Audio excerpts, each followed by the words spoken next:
Bali ito yung script natin guys, tour ko muna kayo no. Then yung background ni Slurp, flamethrower yung special niya kasi sa crypto may term na burn at accidentally na burn lahat ng developer yung supply. So if my storyline accidentally na burn niya yung mga pera then connected to zombie. Yun nga guys no, bali yung script lang or background lang ng character yung binibigay ni client and tapos ako na mag-iisip ng full concept. So ito yung naisip ko, sa bangko yung area tapos operator dyan si slot natutulog tapos full of crowded ng zombie sa labas papunta sa bangko. Then magigising siya dahil sa ingay. Tapos magugulat siya, mararatel, tapos pipindutin niya yung button for self-destruct ng bangko. Pero accident lang yon, dapat emergency button pipindutin niya. Then sasabog yung building tapos may eject siya palabas. Kasunod yung flamethrower habang nagkakalat yung mga burning money, umuulan ng sunog na pera. Then pupunta sa kanya yung flamethrower tapos pipindutin niya sa put yung lalabas, then cut. So, bali pagkatapos ko malatag yung script idea, yan na, magagawa ko na siya ng visualization.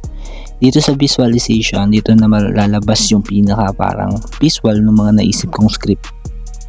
So, yun nga, bangko, may mga crowded na zombies, then mararatel nga si Slot, yung main character, then papakita lang ulit yung crowd or zombie sa labas, then yun, pipindot siya, then magsa-self-destruct yung bangko dito.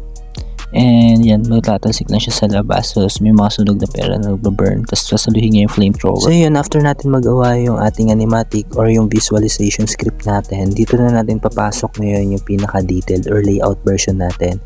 Sa layout version, nandito yung background natin. No? Makikita na natin kung ano yung conceptualize ng mga background natin. Mas mabivisualize na natin siya. So yung pagkakalatag ng eksena kung ano yung mga mangyayari, mga effects or mga something another element.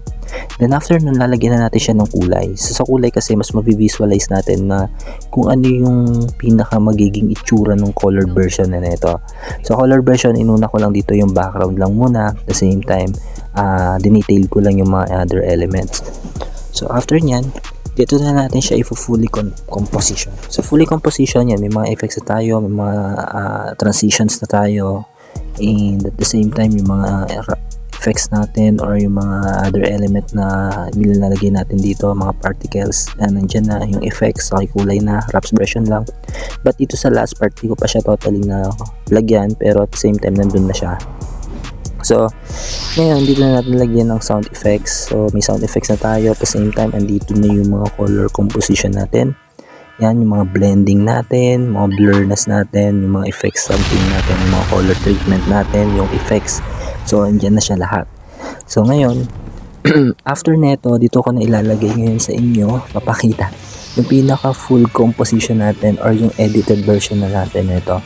Edited version, nandito na lahat, background music na tayo, and anything else na kailangan makita sa scenes. And thank you for watching kung umabot ka dito, and stay tuned.